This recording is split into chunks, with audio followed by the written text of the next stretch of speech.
Merci de nous rejoindre sur Télésud. Bienvenue dans le journal des correspondants. Cette semaine, nous irons en Guinée, en Côte d'Ivoire ou encore au Cameroun. Nos correspondants nous parlent de politique, de société ou encore de sport. Au chapitre politique, il est question de tension dans un contexte électoral. Direction la Guinée, puis la Côte d'Ivoire.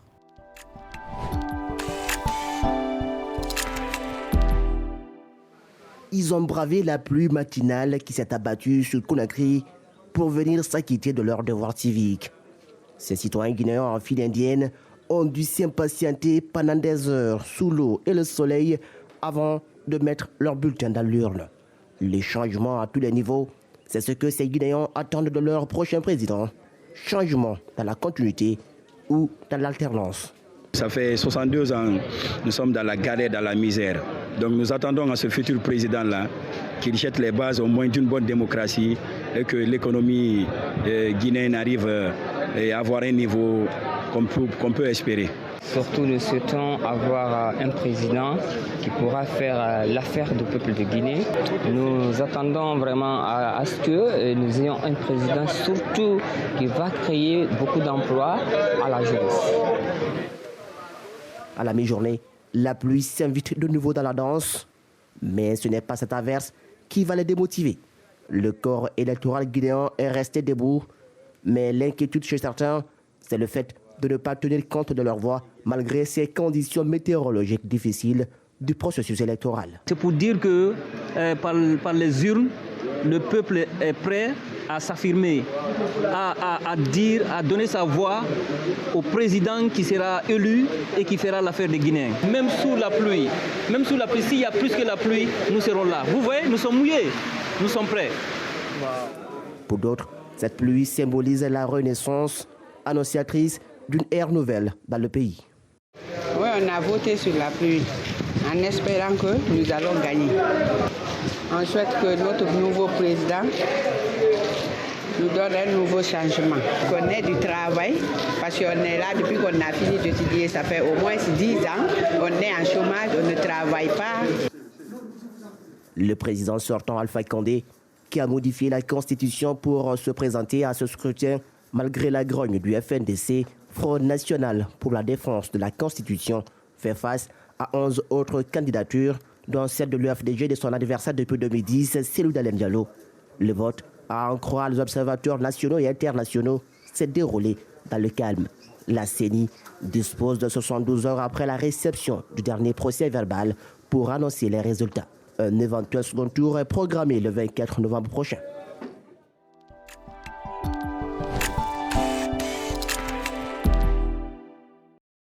À quelques jours de l'élection présidentielle en Côte d'Ivoire, les partis politiques de l'opposition ivoirienne ne décolèrent pas. Le dialogue pour amener tous les candidats à prendre part au scrutin piétine et la coalition de l'opposition maintient son mot d'ordre de désobéissance civile. Je voudrais lancer un appel au nom de la plateforme des partis politiques de l'opposition à l'Union africaine et à l'Organisation des Nations Unies. Votre médiation est indispensable pour renouer le dialogue avec un pouvoir sourd aux appels à la raison.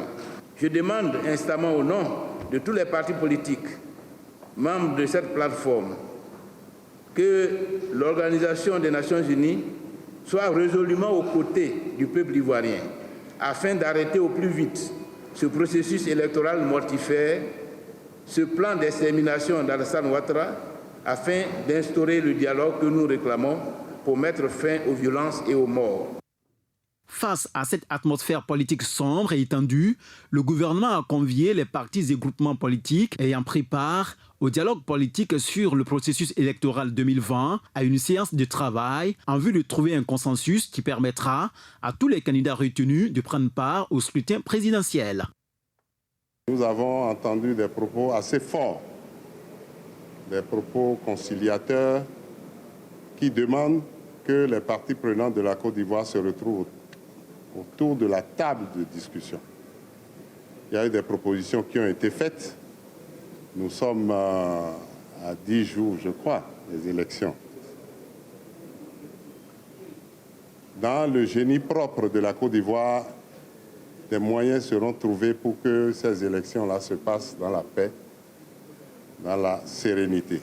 Le gouvernement a décidé d'examiner favorablement et dans les meilleurs délais les requêtes portant sur la commission électorale indépendante, à savoir l'intégration d'une 5e personnalité à la commission centrale de la commission électorale indépendante au titre de l'opposition, l'octroi d'un poste de vice-président au PDCI-RDA dans le bureau de la commission centrale de la commission électorale indépendante et la recomposition des commissions électorales indépendantes locales. Concernant la rencontre entre le président Alassane Ouattara et le président Bédié, le gouvernement a indiqué la disponibilité du chef de l'État. À cette rencontre, les deux poids lourds de la coalition de l'opposition ivoirienne, à savoir le FPI Camp Affi-N'Guessan et le PDCI, ont brillé par leur absence. Une rencontre entre le président Alassane Ouattara et le président du PDCI Henri Konan Bédié est prévue pour les jours à venir. Après la politique, on a beaucoup parlé de questions de société cette semaine dans nos différentes éditions du journal. On parle par exemple de la spiruline au Cameroun ou encore de l'impact de la crise politique en Guinée sur le plan social. On retrouve nos correspondants sur place.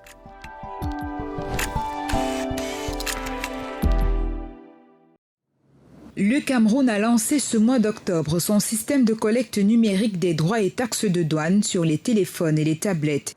À défaut de payer cette fiscalité lors du passage aux frontières, l'importateur pourra laisser le soin à l'utilisateur final de régler, ce qui devrait permettre au consommateur d'acheter son appareil à un coût réduit. L'importateur qui hier payait les droits de douane, qu'il réintégrait dans son coût de revient, ne les supporte plus. Donc logiquement, on devrait assister à une baisse supérieure à 33%. Ces droits et taxes de douane sont prélevés par les opérateurs locaux de téléphonie à travers le crédit de communication. Une fois le numéro IMEI du téléphone détecté par la plateforme, le propriétaire dispose de 2 options de paiement, intégralement ou échelonné quotidiennement. En contraignant tout le monde à payer, cela crée une saine concurrence entre les opérateurs. Cette nouvelle mesure fait débat au sein de l'opinion. Les autorités camerounaises rassurent et martèlent. Il n'y a pas de nouvelles taxes à collecter. C'est tout simplement une réforme sous les modalités de collecte qui voudrait s'appuyer davantage sur les avancées technologiques. La réforme vise à lutter contre la corruption, la fraude et le commerce illicite. Malgré le renforcement de la surveillance des frontières, l'administration des douanes a enregistré une baisse drastique des recettes à l'importation des téléphones. Moins de 100 millions de francs CFA sont aujourd'hui collectés par mois contre 2 milliards dans les années 2000.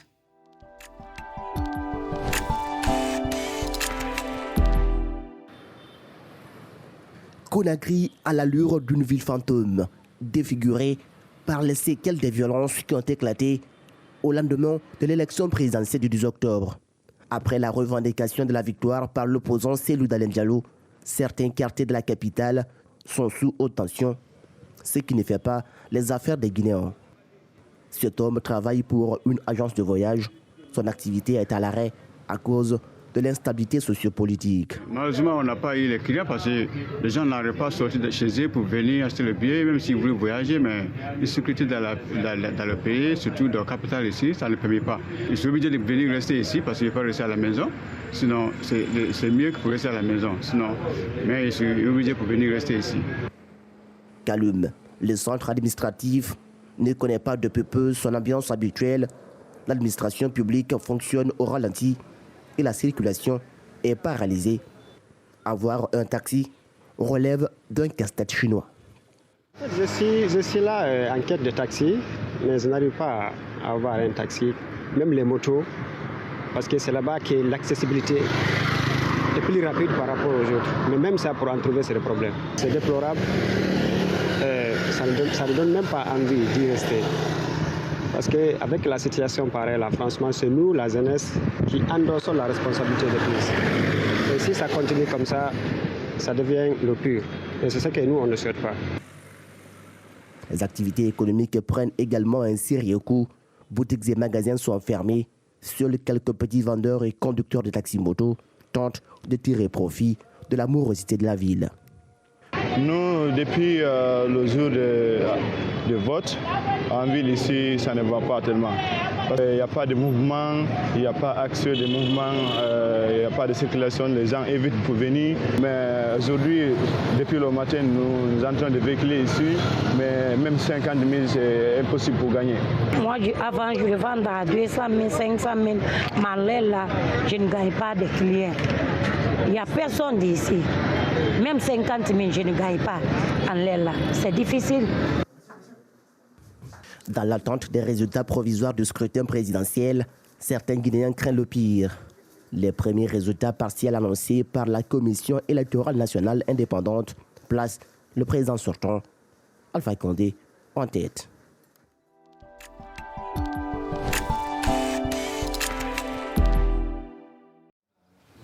C'est sur les hauteurs de Noumayos, localité située à 12 km de Yaoundé, que la toute première ferme de spiruline a vu le jour. Chaque matin, la récolte de cette algue alimentaire naturelle, en haute teneur en protéines et en oligo-éléments, se fait avec beaucoup de précautions. Vous voyez donc la pâte qui a été formée dans les tissus de récolte. On doit donc fermer avec ce tissu de récolte, on doit emballer pour que cela ne soit pas contaminé par les bactéries. La récolte du jour est essorée dans cette salle, puis analysée au microscope et enfin séchée dans ce four. La ferme ne commercialise pas sa production de spiruline à l'état brut. Elle la traite, puis la transforme en plusieurs dérivés tels que les savons, les pâtes alimentaires, le chocolat et bien d'autres encore. Patients qui sont faibles, qui sont là. À l'initiative de ce projet, le docteur Marthe-Élise Matip. Après plusieurs années passées en Allemagne, cette nutritionniste en santé communautaire a décidé de se lancer dans la production de la spiruline pour aider les Camerounais à corriger leurs carences alimentaires. La spiruline, parce que déjà c'est une micro-algue alimentaire qui a beaucoup de vertus.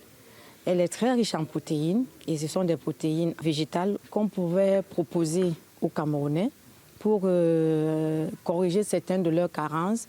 Parce que déjà, je me suis rendu compte depuis que je suis rentrée que les Camerounais ne mangent pas très bien. Pas parce qu'ils n'ont pas de quoi manger, il y a trop de nourriture au Cameroun, mais il y a un problème de comment manger. La ferme de spiruline de Noumayos accueille chaque année plusieurs étudiants en physique et en chimie des universités publiques et privées du Cameroun.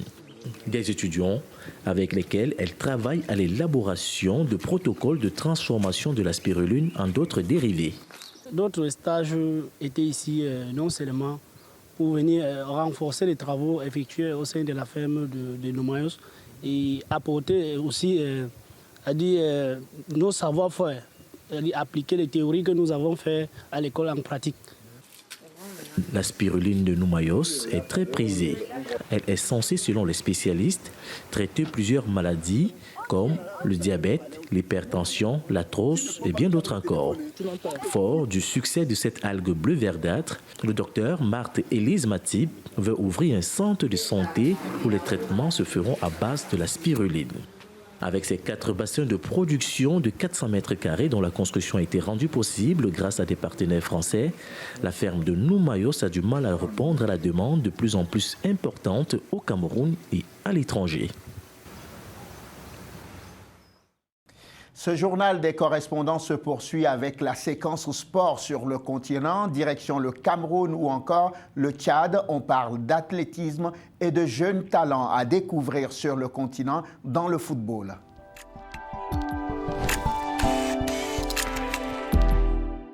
Samuel Eto'o est au chevet du football tchadien. Sollicité par le conseiller à la jeunesse de l'Union africaine et créateur de l'école des champions de football de N'Djamena, Nahir Mamat, il y a 2 ans, pour tirer le football tchadien de sa léthargie, l'international camerounais, quadruple ballon d'or africain et conseiller du président de la Confédération africaine de football, CAF, est arrivé à N'Djamena ce jeudi 15 octobre 2020.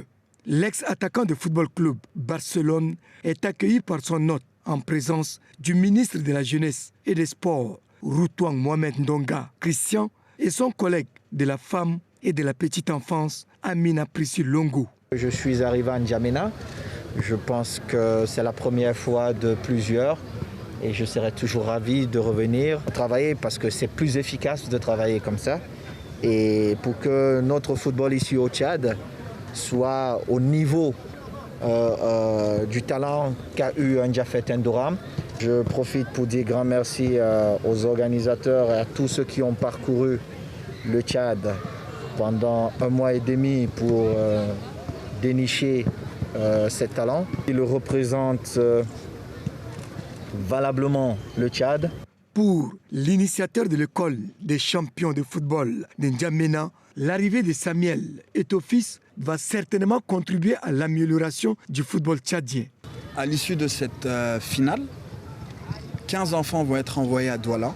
Ces enfants vont intégrer la Kadji Academy pour cette année scolaire, donc l'année 2020-2021.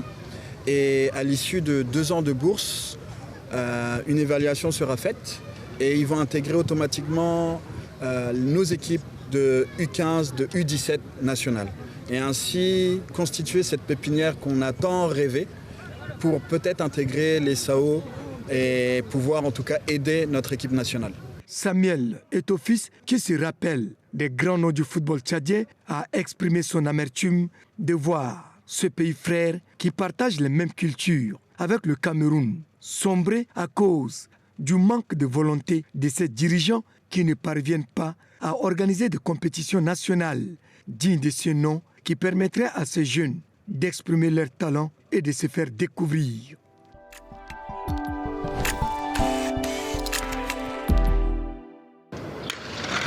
Sur la piste du sprint au stade Omnisport de Yaoundé, des coureurs déterminés à relever le challenge après 7 mois de confinement.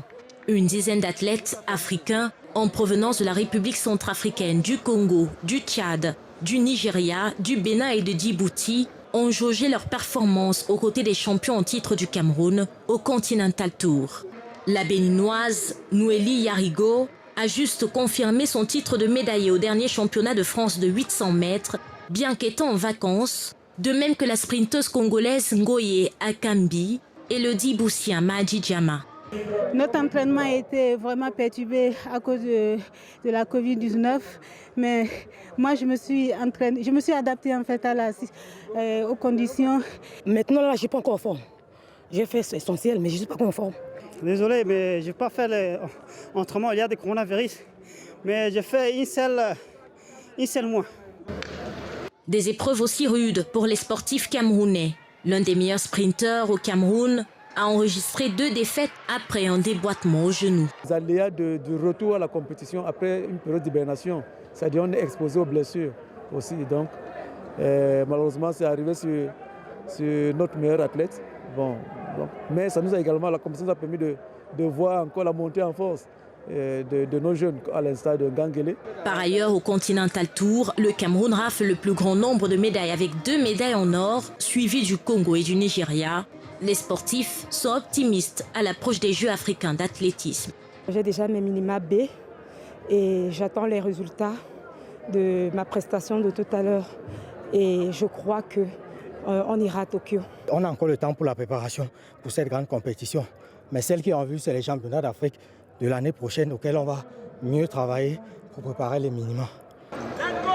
Le Grand Prix international de la Confédération africaine d'athlétisme a permis à plusieurs athlètes de renouer avec leur activité et mieux se peaufiner pour les compétitions à venir. Merci à tous. C'est la fin de ce journal des correspondants. Merci à toute notre équipe de correspondants. C'est grâce à leur travail au quotidien que ce journal a été rendu possible. Au nom de toute l'équipe de tournage, de montage et de réalisation, je vous remercie de nous avoir suivis. Excellente suite de programmes, évidemment sur Télé Sud. Bon week-end à tous.